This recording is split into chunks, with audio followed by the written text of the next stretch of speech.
The Detroit Lions are coming off of their 34-20 victory over the Green Bay Packers, cementing our place in first place in the division until at least week 6. Thank you for telling me that in the comment section, because no matter what happens on this Sunday with any other team, it doesn't matter. And then next week, even if the Lions were to somehow lose to Carolina and Green Bay was to beat their opponent, then both teams would be 3-2. And then at that point, the Detroit Lions would have the tiebreaker, which is essentially a half game ahead of the competition. So the Detroit Lions right now are a game and a half ahead of the Green Bay Packers. So they got a nice little cushion, and we look forward to seeing them on Thanksgiving.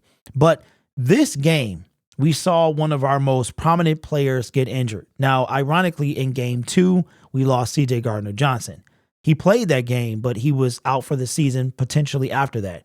And Brian Branch went down in that game, and we all collectively held our breath. We already lost C.J. Gardner-Johnson for most, if not all, of the season. And this kid is too valuable to be lost. I mean, obviously, injuries are a part of the game, and there's nothing you can do. You can't stop them from happening, but you can prevent them from being re-aggravated, and that's exactly what happened to Brian Branch. Now, when I saw it, I thought it was initially automatically Achilles.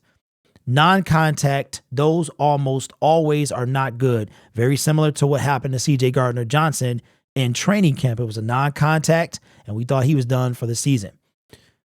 Turns out that it is not that with Brian Branch. At least we don't think so. He was able to come back out. Well, if it was an Achilles, he wouldn't have been able to come back out, but it looks like it is a high ankle sprain. Let's take a look at Pride of Detroit. Now, Dan Campbell was up in front of the media yesterday, but I don't think that was aired on DetroitLions.com or their YouTube channel. I didn't see it, and I'm plugged into everything Detroit Lions, and I think this was one of those behind the scenes. I think he gets back in front of where we can see it next week. So Brian Branch goes out. It looks like he severely rolled his ankle, which resulted in that ride back to the locker room. Here's what Pride of Detroit says. Branch returned to the field, but you can tell his ankle was bothering him. Eventually, his ankle gave way again, and he was pulled from action in the fourth quarter and set out the remainder of the game. Now, here's the best part, at least going into next week.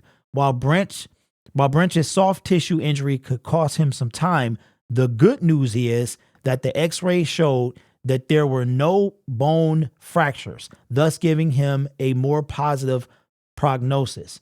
On Friday, Coach Dan Campbell was asked for injury updates on Decker and Branch. While he implied things were still in flux, the updates' overall tone was more good than bad. He said, "I'll know more by this afternoon," which was Friday, Campbell noted. "But I feel like we got out of the game pretty good with Decker. It doesn't appear to be anything too serious with Branch, but there again, don't know exactly how he's going to feel until we get going when we get back this week. So I don't really have anything." And we will probably get asked about, he'll probably get asked about Brian Branch until we get the injury report. Now, my expectations, I've rolled my ankle. High ankle sprain is worse. Severe ankle sprain, you're talking about something that can keep you out for weeks. It's sometimes it's almost better to have a fracture, because that soft tissue, man, that stuff takes a long time to heal, where the bone, you just got, calcium has to fuse and put the two pieces back together, but the ligaments and the soft tissue around it is fine. It was the actual bone. So sometimes that ligament, soft tissue stuff can be worse. So Brian Branch, what do I expect? I don't expect that we'll see him against Carolina.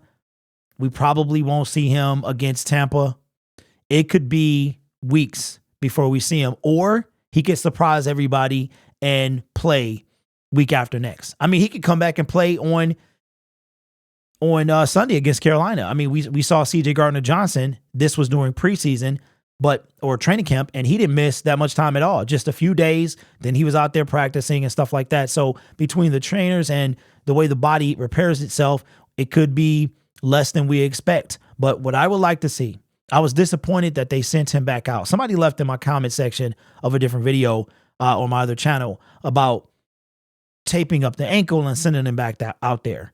Okay, you might be able to do that with a practice squad guy. And I'm not trying to say that they're worth less, but if you have a star like Brian Branch, or that's one of the reasons you pull out your quarterback if there's a lead in the fourth quarter, because you can't afford to get his talent shelved. You understand what I'm saying? So I was a lot disappointed by seeing him sent back out there when it was obvious that he couldn't go at full strength, and you could re-aggravate or aggravate more the injury. But even hurt, he still made a play, stuffed a guy with one ankle. Dude is a absolute savage, and he's got to be protected from himself. So Dan Campbell is going to have to pull rank here and definitely sit out Brian Branch if necessary. We cannot afford to lose both Brian Branch and CJ Gardner-Johnson. This guy, in his brief sample size as an NFL player, he is already a difference maker, from the pick six